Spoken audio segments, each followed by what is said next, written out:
Hello मेरे प्यारे बच्चों। एनसीईआरटी कक्षा 10 गणित में आप सभी लोगों का बहुत बहुत स्वागत है, वेलकम है। अब देखिए पेपर पास आ चुके हैं तो एग्ज़ाम से जितने भी रिलेटेड मोस्ट इम्पोर्टेंट क्वेश्चन हैं उसको सब कवर करा रहा हूं, और जितने एग्ज़ाम में क्वेश्चन आ चुके हैं और जो आने की संभावना है उन सबको इस वीडियो में कवर करूंगा। तो ये वीडियो थोड़ी लॉन्ग होने वाली है। देखिए इससे आसान और कहाँ, यानी कि इस वीडियो में इतने आसान आसान सवाल करूंगा। क्वेश्चन तो लेंथी होंगे, 6-6 नंबर के भी होंगे और 5 नंबर के 4 नंबर के, यानी कि पेपर में जिस तरीके के एग्ज़ाम में पेपर में पूछे जाते हैं मैं उसी तरीके के सवाल लेकर आया हूं, और ये सब पेपर में आ चुके हैं। अब देखिए परीक्षा से पहले आखिरी तैयारी है, क्योंकि इसके बाद आपको टाइम नहीं मिलेगा बिल्कुल। सबसे पहला काम। अब दूसरा काम है ये पीडीएफ फ्री। प्यारा बच्चों, आप पीडीएफ लेना चाहते हो बिल्कुल फ्री होगा, इसका कोई विचार नहीं होगा। डिस्क्रिप्शन में मैंने लिंक दे रखा है, टेलीग्राम पे जाकर आप पीडीएफ ले सकते हैं। तो चलिए बिना किसी देरी के अब हम शुरुआत करते हैं क्वेश्चन नंबर 1 की। तो क्वेश्चन नंबर 1 क्या है, देखिए। क्वेश्चन नंबर 1 है आपके सामने। संख्याओं की उस सूची के प्रथम 24 पदों का योग ज्ञात कीजिए जिसका n व पद 3 + 2n से दिया जाता है। सही है, ये वाला हमें क्वेश्चन दिया, बहुत सिंपल क्वेश्चन है। देखिए 4 मार्क्स का पेपर में कई बार आ चुका है। अब चलिए पहले कह रहा संख्याओं की उस सूची के प्रथम 24 पदों का योग ज्ञात कीजिए जिसका nवां पद ये दे रखा। तो ये दे रखा है प्यारे बच्चों nवां पद। क्या दे रखा है? nवां पद दे रखा है। n यहाँ लिख सकते हो, nवां पद बराबर कितना है? 3 + 2n। अगर n बराबर 1 2 3 ऐसे ही रखते चले जाएंगे तो यहाँ हो जाएगा हमारा a1। क्या बन जाएगा? n वे के स्थान पर हो जाएगा a1। a1 के स्थान पर लिखेंगे 3 + 2 गुणा n के स्थान पर कितना लेंगे प्यारे बच्चों? 1। कितना लेंगे? 1। यहाँ तो यहाँ भी दिख रहा है आपको 1 है, तो 1 रखेंगे तो आप देखेंगे कितनी वैल्यू आएगी इसकी। भाई 3 + 2 कम 2, 3 और 2 कितने हो गए? टोटल 5 हो गए। तो प्रथम मिल गया पद 5। अब अगर n बराबर 1 2 3 में हमने n बराबर रखा, अब n बराबर यहाँ लिखते हो n बराबर 1 से। कितना? n बराबर 1 से। तो यहाँ लिखोगे प्यारे बच्चों n बराबर 2 से, तो हो जाएगा a2।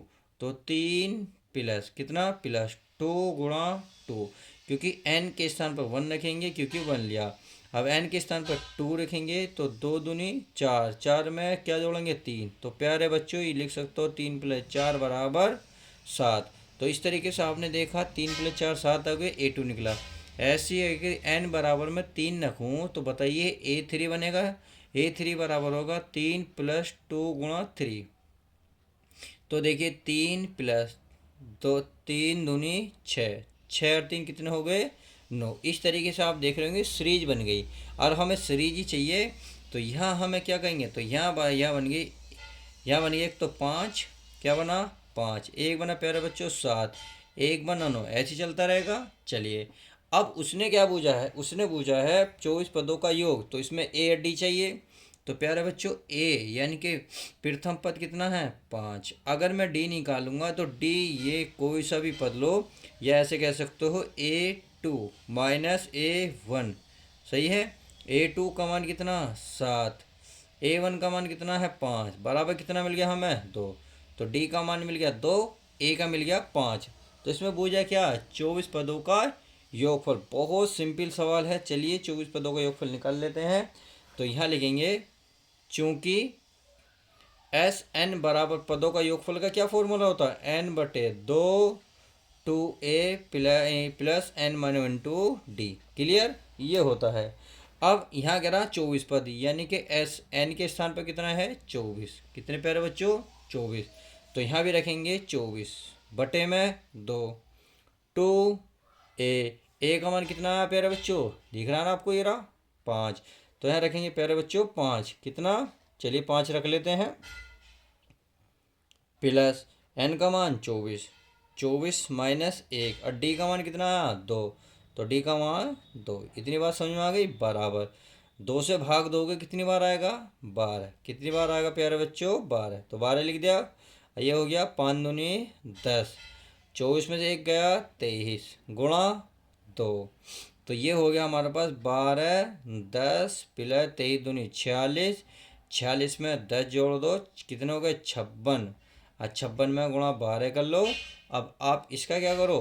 इसकी गुणा कर लो। तो 12×6 = 72, 7, 12×5 = 60, 68, तो ये आ गया 67। तो आप यहाँ लिख लोगे लास्ट में कि अतः, क्या लिखोगे, अतः 24 पदों का योग, 24 पदों का योग कितना निकाल कर लाए आप, ये निकाला 672, और यही आपका फाइनल आंसर हो जाएगा। इस तरीके से आप पहला सवाल कर सकते हैं। तो चलिए अब नेक्स्ट सवाल देखते हैं। नेक्स्ट सवाल है आपके सामने, देखिए, किसी एपी का 17वां पद उसके 10वें पद से 7 अधिक है, इसका सारवंतर ज्ञात कीजिए। यानी कि केवल इसका डी भुजा है, और दिया क्या क्या है, 17वां जो पद है उसके 10वें पद से 7 अधिक है। बहुत सिंपल क्वेश्चन है। तो चलिए, अगर डी भुजा है तो इसे मान लेते हैं। क्या करेंगे, मान लेंगे। पहले लिखेंगे हल, यहाँ लिखेंगे माना, क्या लिखोगे प्यारे बच्चों, माना सार अंतर, क्या लिखोगे, सार अंतर डी है। सही है। अब जो जो उसने कहा वो क्वेश्चन के अकॉर्डिंग लिख देते हैं। क्वेश्चन में कहा है प्यारे बच्चों, यहाँ लिख देता हूँ मैं, प्रश्नानुसार, प्रश्नानुसार। चलिए प्रश्नानुसार लिख लेते हैं। प्रश्नानुसार क्या करा, 17वां पद, यानी कि 17वां जो पद है वो 10वें पद से, 10वां जो पद है कितना अधिक है, 7 अधिक है। 7 जोड़ दो, बस सिंपल सा है। तो देखिए 17वां पद क्या होता है, ये होता है a प्लस 17 में से 1 कम कर दो, 16 डी होता है। क्लियर। और ये 10 है तो a प्लस 9 डी प्लस कितना है, 7। अब इन सबको इधर ले आओ, तो ये तो पहली उपस्थित है, a प्लस 16 डी, इसको लाओगे तो माइनस का a, इसको लाओगे तो माइनस का 9 डी बराबर 7, इधर ऐसी रहने दो। क्लियर। तो चलिए, ये प्लस है ये माइनस है, तो ये बचा 16d माइनस के 9d बराबर 7।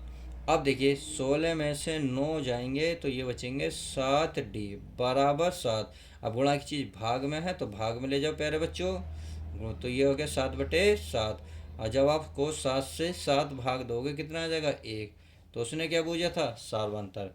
तो आप लिख सकते हो, अतः जो हमारा क्या है, मतलब बस अतः यहाँ लिख दो। चलिए मैं दिखा रहा हूँ, अतः सारवांतर, क्या, सारवांतर क्या माना हमने, डी, और डी का मान कितना आया, 1, और यही आपका आंसर हो जाएगा। इस तरीके से क्वेश्चन नंबर 2 भी आप बहुत आसानी से हल कर सकते हैं। चलिए अब नेक्स्ट क्वेश्चन देखते हैं क्या कहता है।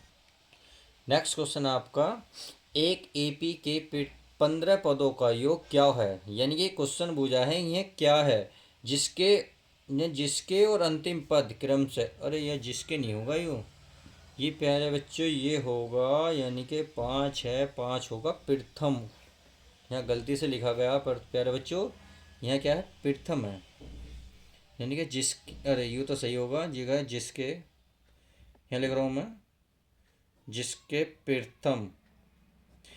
प्रथम और अंतिम पद क्रम से 5 और 75 है। सही है, 5 और 75 है। तो बहुत सिंपल तरीका है, कुछ नहीं करना, हमें दिया है प्रथम पद, यानी कि देखिए ये लिख सकते हैं प्रथम पद, इसे दिखाएंगे हल से, और प्रथम पद को दिखाते हैं ए से, और ए का मान दे रखा प्यारे बच्चों 5, तथा ये करा है और अंतिम पद, यानी कि और अंतिम पद, और अंतिम पद को किससे दिखाते हैं, किसी से भी दिखा दो। अंतिम पद 75 है, अंतिम पद 75, यानी कि आप AN भी कह सकते हो या L भी कह सकते हो, और टोटल दे रखा है 75, ये दे रखा। क्लियर। अब उसने पूछा क्या, 15 पदों का योग, यानी कि N का मान दे रखा है इनने 15। क्लियर। और योग फल पूछा है, तो चलिए योग फल निकाल लेते हैं। चूंकि SN बराबर फॉर्मूला होता है N/2 2A plus N-1/2D। Clear. तो चलिए N के स्थान पर कितना आएगा, 15, तो यहाँ भी 15 आएगा, 15/2 2A का मान कितना है 5, प्लस N के स्थान पर कितना 15, 15 माइनस 1 और इंटू डी का मान हमसे इनने पूछा ही है नहीं, इनने क्या पूछा है 15 और अंतिम पद। अच्छा डी हमें नहीं पता, तो ये वाला फॉर्मूला लगा के देखिए, एक और फॉर्मूला लग जाता है इस वाले में, ये लग जाता है। अगर ये वाला फॉर्म डी होता तो ये वाला सक्सेस हो जाता, बट डी नहीं है तो एक और फॉर्मूला होता है एस एन बराबर एन बटे दो टू सॉरी ए होता ए, ये होता है ए प्लस ए एन, बस इतने से फॉर्मूला है। एन का मान 15 बटे दो, ए का मान आपको पता है 5 है, प्लस ए एन का मान कितना 75। देखिए कितना सिंपल छोटा था। अगर डी होता तो ये भी सक्सेस हो जाता, बट मैंने ध्यान नहीं दिया। चलिए कोई बात नहीं, अब समझ गए होंगे। 15 5 कितना हो गए 80, 75 15 80, इससे काटोगे कितना 40, 15 चौका 60, 600 आ गया। तो आप बस लिख सकते हो अतः 15 पदों का योग, 15 पदों का योग कितना आएगा तो बताओ कितना 600, और यही आपका फाइनल आंसर हो जाएगा। इस तरीके से आपने क्वेश्चन नंबर 3 को बहुत अच्छे से कवर करा। तो चलिए आप देखते हैं प्यारे बच्चों नेक्स्ट सवाल। अब इसमें चौथा क्वेश्चन आपका, यदि किसी एपी का छठा और 12वां पद जो है क्रमशः 13 और 25 है, यानी कि जो छठा पद है वो तो 13 है और जो 12वां पद है वो 25 है, तो इसका 20वां पद क्या होगा। बहुत सिंपल क्वेश्चन है, चार चार मार्क्स का इन कई बार क्वेश्चन पूछा जा चुका है, तो इसलिए मैंने लिया है। तो चलिए पहले लिखेंगे प्यारे बच्चों हल। क्या लिखेंगे हल। हल में क्या करेंगे, ये करा छठा पद, तो देखिए छठा जो पद दे रखा है इसने कितना दे रखा है 13, तो छठे में क्या लिखेंगे ए प्लस 6 से 1 कम कर दो 5 डी बराबर कितना 13, इसे मानो इक्वेशन फर्स्ट। क्लियर। अब आगे चलो, आगे करा 12वां पद, तो यानी कि 12वां पद, 12वां पद क्या तेरा कितना दे रखा है 25। क्लियर। चलिए 12वें पद में क्या आएगा ए प्लस 1 कम आएगा 11 डी बराबर 25, समीकरण इसे मानो 2। क्लियर। अब आप क्या करो, समीकरण 2 को 1 से भाग दे दो या घटा दो, सॉरी घटा देते हैं, तो यहाँ लिख लेता हूँ समीकरण 2 माइनस 1, इसका मतलब है 2 में से 1 घटाओ, यानी कि ए तो 1 घट जाएगा। चलिए मैं लिख लेता हूँ, कभी आपको कन्फ्यूजन हो जाए, ए प्लस 11 डी बराबर 25, ये वाली पहली ये रही ए प्लस 5 डी बराबर 13। क्लियर। चिन्ह बदल लो, इससे ये खत्म, 11 में से 5 5 गए 6 डी बराबर ये कितना बचा 12, अर्थात डी बराबर कितना निकल के आया 2, क्योंकि 6 से कितनी बार कट जाएगा 2 बार। क्लियर। अब देखिए यहाँ लिख दो डी का मान समीकरण, बताओ किस में रखना चाहोगे, छोटी वाली इक्वेशन में रख लो, छोटी ये है हमारी पहली, तो समीकरण 1 में लिख दो। क्लियर। तो ये है हमारे पास ए प्लस 5 गुणा डी, और डी का मान कितना है 2 बराबर कितना है प्यारे बच्चों 13। क्लियर। तो चलिए अब 5 दूनी कितने हो जाएंगे 10 बराबर 13, 10 को इधर ले जाओ तो 13 में से 10 माइनस कर दो तो ए बराबर आ जाएगा 3, कितना आ जाएगा 3। तो इस तरीके से आपने देखा ए का मान 3 निकल कर आ गया, डी भी मिल गया ए भी मिल गया। बूझा क्या है हमसे 20वां पद, तो चलिए 20वां पद निकाल लेते हैं, चूंकि 20वां पद क्या होता है, ये होता है ए प्लस 19 डी, सही है। तो इसलिए 20वां पद ए का मान कितना है 3 प्लस 19 गुणा डी, डी का मान कितना है 2, तो 3 गुणा 19 दूनी 38, अब इसको जोड़ दो 38 और 3 कितने हो गए 41, यानी कि 41, यही हो गया आंसर। अतः आप लिख सकते हो अतः 20वां पद, यहाँ लिख लो अतः 20वां पद बराबर 41 है, और यही आपका राइट आंसर हो जाएगा। इस तरीके से हमने देखे क्वेश्चन शुरू से 1 से लेकर 4 तक।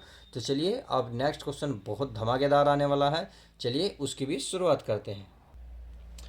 चलिए मेरे प्यारे बच्चों क्वेश्चन नंबर नेक्स्ट है। अब देखिए क्वेश्चन नंबर नेक्स्ट आपके थोड़ा सा लेवल हाई है, और मैं कह रहा हूँ 6 मार्क्स का ये पेपर में देखिए 5 बार पूछा जा चुका है, अब छठी बार आ जाए पता नहीं। मैं पहले बता रहा हूँ तो इसलिए प्लीज़ बच्चों ध्यान से इस सवाल को देखना है, थोड़ा सा लेंथ जरूर है बट आसान इतना है बहुत बेहद। तो चलिए शुरुआत करते हैं।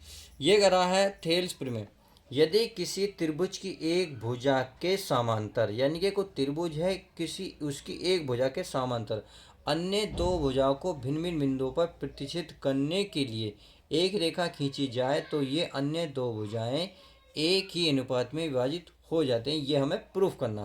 कहने का मतलब है, देखिए अगर मैं डायग्राम बनाने लगा आपके सामने, मान लेते हैं एक छोटा सा त्रिभुज है कोई, सही है, ये आपके सामने एक त्रिभुज है।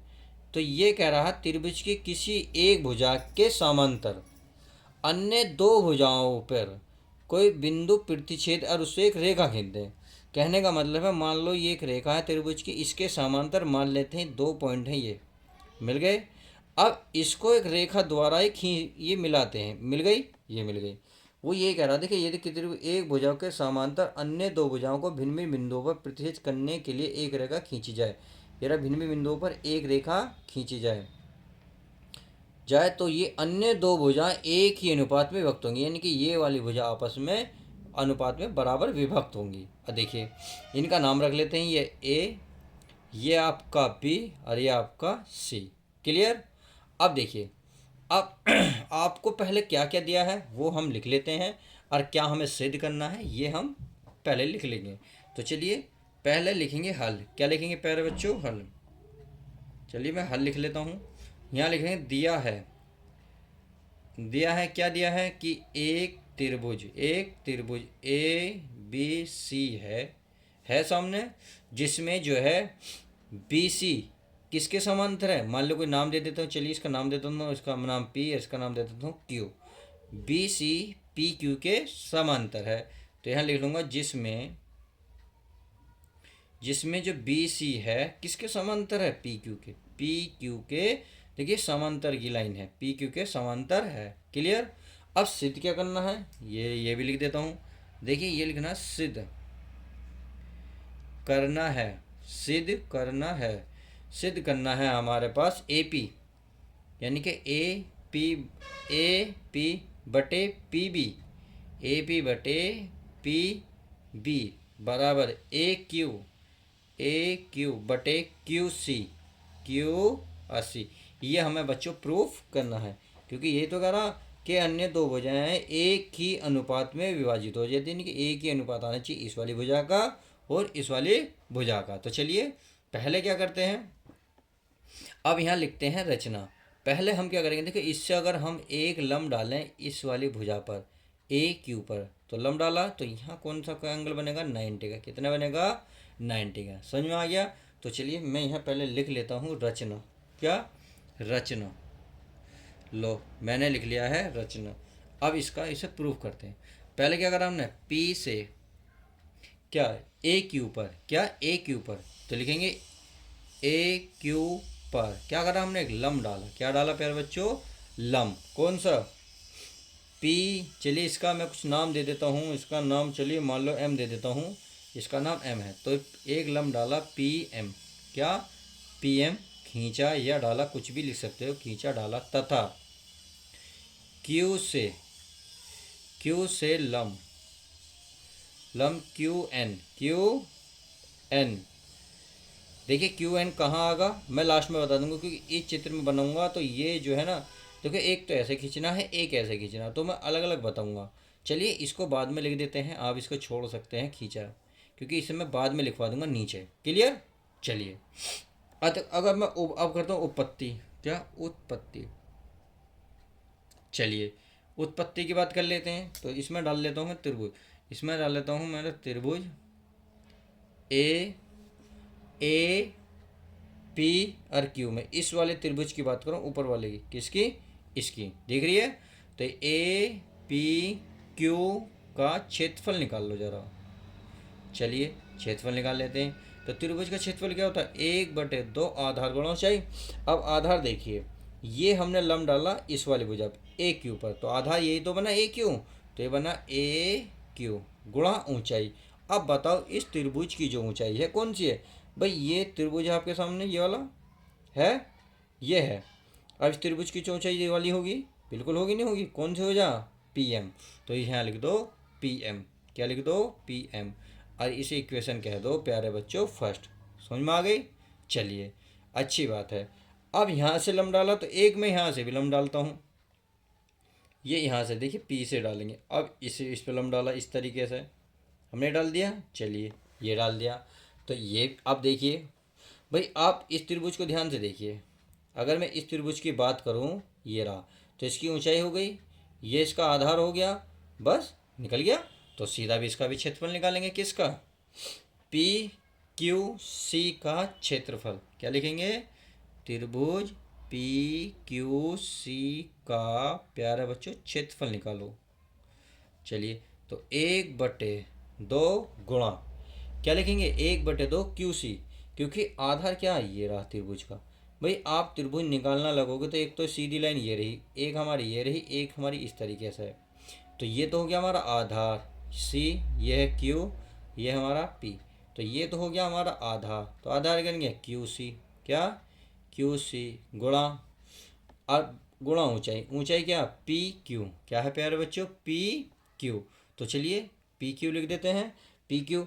अब ऐसे भी तो हो सकता है, इसको अगर हम ऊपर से ले लें, भाई हम इसको ऐसे भी तो ले सकते हैं, इस वाले को। भाई आप यहाँ ना लेके प्यारे बच्चों अगर ऐसे कर लें तो इसकी ऊंचाई तो यही आएगी, अगर ये भूल जाए थोड़ी देर को तो ये आएगी। क्लियर। तो चलिए अब इसको भी लिख लेते हैं, तो हम इसको भी ले सकते हैं। देखिए इस तरीके से जो गया हुआ है, ये अगर मान लो इसे भूल जाए तो आप ऐसे भी ले सकते हो। देखो इसमें दोनों कंडीशन है, सही है। तो ये तो हो गई, और ये इसकी हो गई ऊंचाई, क्या हो गई, पी एम। तो यहाँ लिख सकते हो पी एम। चलिए पी एम, इसे इक्वेशन मान लो 2। क्लियर। अब देखिए इस समीकरण को 1 से 2 को मतलब भाग दे, तो क्या 1 को 2 से भाग, तो यहाँ लिख लूँ मैं। चलिए मैं लिख देता हूँ, हो सकता है थोड़ा सा सवाल तुम्हें विचलित करे, बट ध्यान रखना, अगर आज दो देर तक टिके रहोगे तो सब कुछ समझ में आ जाएगा। तो ये आ जाएगा हमारा त्रिभुज ए पी क्यू का क्षेत्रफल, त्रिभुज ए क्या है, ए पी क्यू का क्षेत्रफल पूरे का बटे, ये क्या है, त्रिभुज पी क्यू सी का क्षेत्रफल बराबर, चलिए मैं पूरा लिख देता हूँ, क्षेत्रफल। ये देखिए 1/2, 1/2 कट जाएगा, पी एम से पी एम कट जाएगा, क्या बचेगा, केवल ए क्यू बचेगा, नीचे बचेगा क्यू सी। इसे मान लो आप समीकरण 3। क्लियर हो गई। अब ये वाली बात थी इस तरीके से। अब देखिए यहाँ से भी भुजा डलेगी, बिल्कुल ऐसी ऊपर हो जाएगी, ऐसी नीचे हो जाएगी, यानी कि अब तक तो पी क्यू तक बात चली थी, अब चलेगी क्यू से क्यू तक, यहाँ एन पे। चलिए मैं नेक्स्ट पेज ले लेता हूँ, ये हमारा भर गया है, आगे देखते हैं इस पर। आगे क्या है देखिए, ध्यान से देखो। अब हम जो है अगले त्रिभुज ले लेते हैं कौन सा, ए पी क्यू में। चलिए मैं आज चित्र आपको नहीं दिख रहा, मैं दिखा देता हूँ। ए पी क्यू में, तो क्यू से हम जब लम डालेंगे, मान लेते हैं ये वाला लम यहाँ तक डल गया, ये वाला डल गया, तो यहाँ डल गया, मान लेते हैं एन, क्या, एन। तो बस 1/2 आधार गुणा ऊंचाई, ये भी क्योंकि ये क्या बनेगा, 90 का डिग्री का, 90 का कोण, तो इसका आधार हो गया, ये इसकी ऊंचाई हो गई। सिंपल। तो लिख लेते हैं, चलिए लिखता हूँ त्रिभुज, त्रिभुज क्या, ए पी क्यू का क्षेत्रफल, क्या, क्षेत्रफल। तो क्या होएगा, ये होगा 1/2 आधार, आधार क्या इसका, ए पी, गुणा ऊंचाई क्या, क्यू एन। सही है, समीकरण कह दी 4। समझ में आ गई। देखिए आधार, आधार तो भाई ये वाला त्रिभुज जो है ये इस पे तो डिपेंड है, तो इसकी आधार हो गई ए पी, और ऊंचाई की क्यू एन। अब यहाँ से देखिए, अब इस पे डाला ला इस तरीके से, ये डल गया, अब ये वाला, तो अब यहाँ से निकालेंगे बिल्कुल सेम इसकी तरह। तो चलिए इसको भी लिखते हैं, बस त्रिभुज क्या लिखेंगे, पी क्यू बी का क्षेत्रफल।